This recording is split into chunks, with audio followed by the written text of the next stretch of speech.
up, Alex? Welcome to another Boards and Bottles episode. We gotta be getting up to like almost 20 episodes now. Feels like it, right? Solid. Yeah. I'm super excited. So starting this year off a bang, a couple great episodes, couple great games. But you know what? What's that? I think there's a game that you did a little dirty. I don't understand. I've never screwed up anything in my life. We've been talking about some of our favorite games. If you saw one of our episodes about our top 10 games of 2023 that we played, Yeah. there's a game that was super high up on my list. And for those of you that don't know who we are, we're the Boards and Bottles guys. We pair amazing drinks with fantastic games. Always. And we just ask that you like, subscribe, join us on social media, and always interact and comment. Please, please, please. So, top games of 2023. I think one of my top games, if not the top, was Dune Imperium. Oh, yes. way back when in episode 3. You brought out Dune Imperium. That's a great pair. Before me, it's like my favorite game. I true. feel ownership to this game. I think you just rushed it. You did an amazing Kwisatz Sazerac, Yes, I did. and it still is on our top 25. But I want to bring back Dune. Okay. I want to do it the right way. Okay. All right. So, Dune is one of those great games that has been made even better, in my opinion, through numerous expansions that have come out. There is one expansion that recently came out, and that is Dune Uprising. Okay. What's pretty cool about this is it's a standalone. So you can mix in certain other expansions with it, but you don't even need the base game because it is its own game all by itself. Yeah. So we'll set that back there. Quite lovely. I know you and I have played this. I cannot wait to play it at game night again tonight. Oh, I know. I'm looking forward to... So, one of the cool things that Dune Uprising does versus the original Dune Imperium is that you can play this thing at 6 players. We haven't done it yet. Like, I'm dying to do it. Want to try it. And I guess you break up on teams and use a different side of the board. It's very true. It sounds cool. We just got to try that. Yes. We have to. So when they revamped the game, it was clear that they found that certain spaces are less appealing than others. Sure. Like with the original, I always found that. There are certain side tracks where I just don't get enough influence almost ever. Like the Emperor is one in particular that almost never gains any of my attention. So here, they've made resources so tight. I mean, I felt that the moment I played this, it was like, wait a second, you know. Yeah. I really need to think of how I'm getting to You were these spaces. scrumming to get everything. Yeah. Also, they made it a lot harder to actually get your influence and the influence tracks. Yeah. You know, with the Bene Gesserit and everything else, it was very difficult. So, Yeah, you don't see those symbols on a lot of cards. yeah, and I think even one of the new characters that you can play says that you have to throw away one of your 2 beginning cards because you get 10 cards to begin with. Yeah. So I love the complexity it adds. You know, as a Dune geek, both of us, it's really exciting to see the new characters. What else?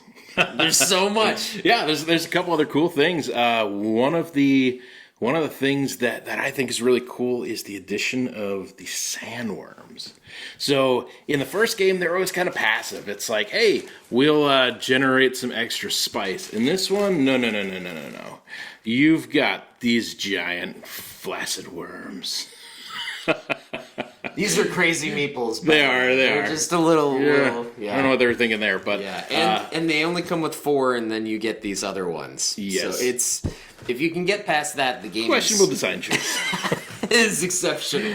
Yeah, but one of the cool things with the sandworms is that you know when you win a combat with them or when you're involved in combat with them, you get double the benefits. Double the rewards for winning that battle. Yeah. Yeah, and so, if you were going to get a VP, you can get 2 VP. Yeah. And so that's why, and it's true even if you're the loser in battle, like if you're second place, say, and you have Sandworm in there, you can double your second place benefit too. Yeah. And so it's how quickly can I open up the Sandworms? Yep. Right? Yep. And one of the things that I don't think it's true in all the cases, but it definitely seems like they bumped up the benefit of second place in this. Like, I feel like it's in the first game, it's like, oh man, I needed first and second. I'm not getting anything. It's like total consolation prize. And this one, I'm like, I got second. It's still cool, and I'm getting double benefit. So I think that's really cool. It really pushes you to getting involved in combat. Fabulous. Now, spies is the other thing. I talked about how tight the resources are. So in this game, if they didn't have this aspect, if somebody took your space, you would be toast. So sometimes, especially in a battle, like say you want to get one of those spice spaces. Yep. You know, you can place a spy if your card allows you to on the board, and it allows you, even if an opponent goes to that space, you can remove your spy and place a guy there. So it's a huge benefit. You can also, I think, remove a spy to draw a card. There are various different things you can do with these spies, but it's almost a little bit like having some area control on the spaces. Yeah, and there's a lot of cards that interact with the spies as well. Some of them will say, pull a spy back and you get to do this. Or there's just... The game is very much built around them being a primary aspect of what's going on in the Dune universe. And it feels very thematic to the books. And there are also contracts in the game. And it's a module that you can add. You don't need to. I played it the first couple times without it. And I feel it's kind of take it or leave it for me. But it's like CHOM contracts. And so it'll say, if you go to this space, then you get this benefit. Or when you immediately get a spice must flow, then you can get this benefit. So, it's like an extra little, yay, attaboy for going to a certain space, maybe making certain other spaces exciting, but it adds something, I guess. Yeah. I don't feel like they're not that powerful from what I've seen. So it's kind of cool that they're there. Maybe you're like, I don't really have anything good to do this turn. Oh, I can go there and get some spice, and then maybe next turn will be great. So I think it's cool they're there. It doesn't hurt that they're there, certainly. So for me, this is a solid expansion standalone. I love it. I've enjoyed playing it. It definitely worked out some of the kinks that I felt were in the original Dune Imperium. However, I love playing the original Dune with multiple expansions. Yeah. Rise of Ix and all. It's just wonderful. So it never makes me feel like I don't want to play the other one. Right.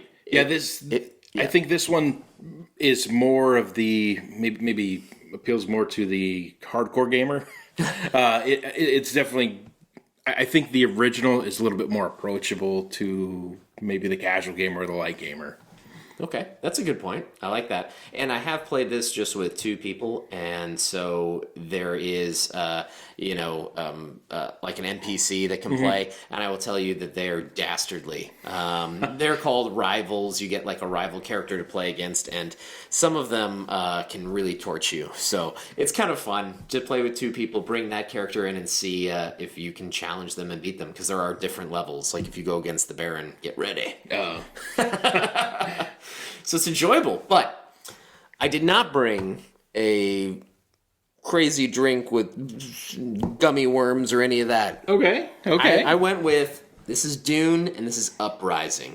It's like the rebirth of Dune, in my opinion. Okay? So I went with a whiskey that has had a rebirth of its own. Okay. And not just that, a surprisingly and supremely tasty whiskey at that. I'm interested to see where we're going. The Glendronach. Revival. Okay. Glendronach, however you wish to say it. It's fabulous. Glendronach, stands for Valley of Bramble. No, Valley of Bramble, Valley of the Blackberries, although you won't get a lot of blackberry tasting out of it. Okay. This is fabulous. Ben Reich took over the distillery. It was mothballed since 1996. It's a very old distillery. At one point, it was one of the most prolific distilleries in all of Scotland. But in 1996, they mothballed for a little while. They were changing ownership. But Ben Reich reassumed them, I believe, in 2008. And have been doing amazing things, started winning lots of awards. So they came out with this Revival 15-year edition. And, I heard about it. I've had some tastes of, different offerings, but somebody said, well, you have to try the 15, and they were not lying. Interesting. It is exceptional. Really? I haven't had the 15 yet. The 12 is one of my favorites, total sherry bomb.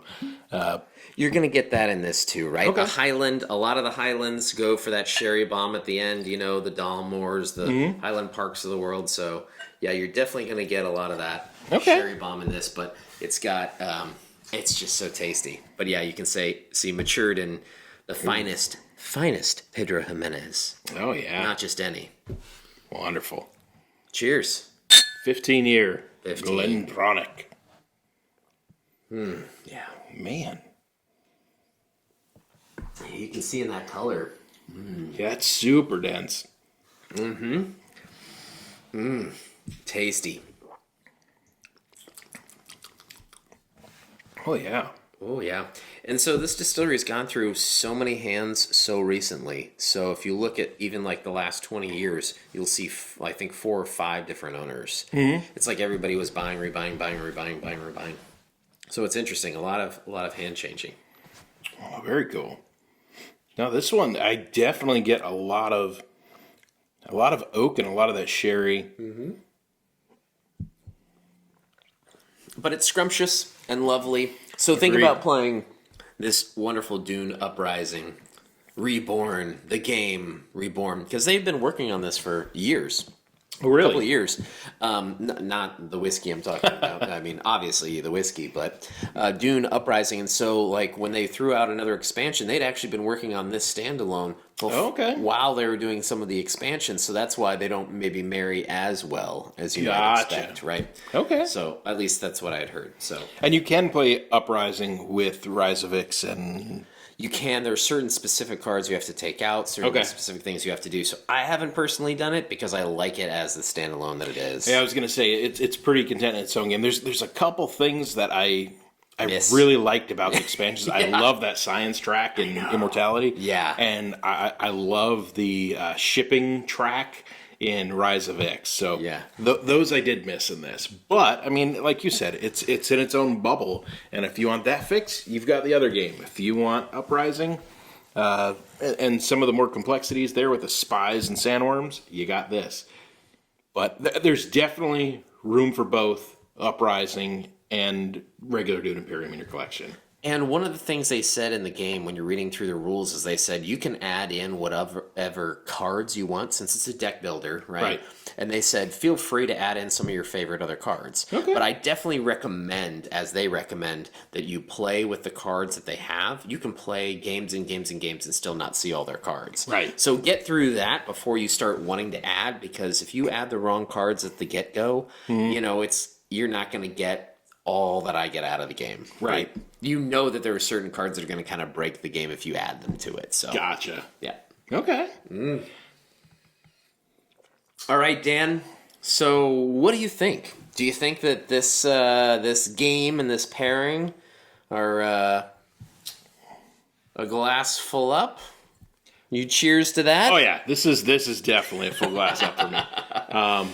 Love the whiskey. Love the game. This is awesome. This is such a good pairing.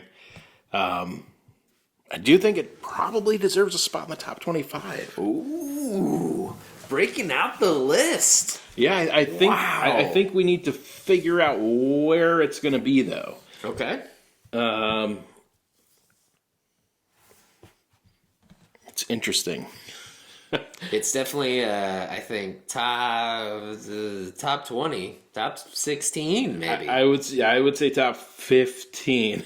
I think one of the hard questions is going to be does Dune Imperium from episode 3, the Kwisatz Sazerac, does this beat it? That's so tough. That's so I know. tough. I'm too close. I'm too close to this one. Same. Like, I think it's right there. I'm not sure it gets over Rising Sun for me. All right. You Could. heard it.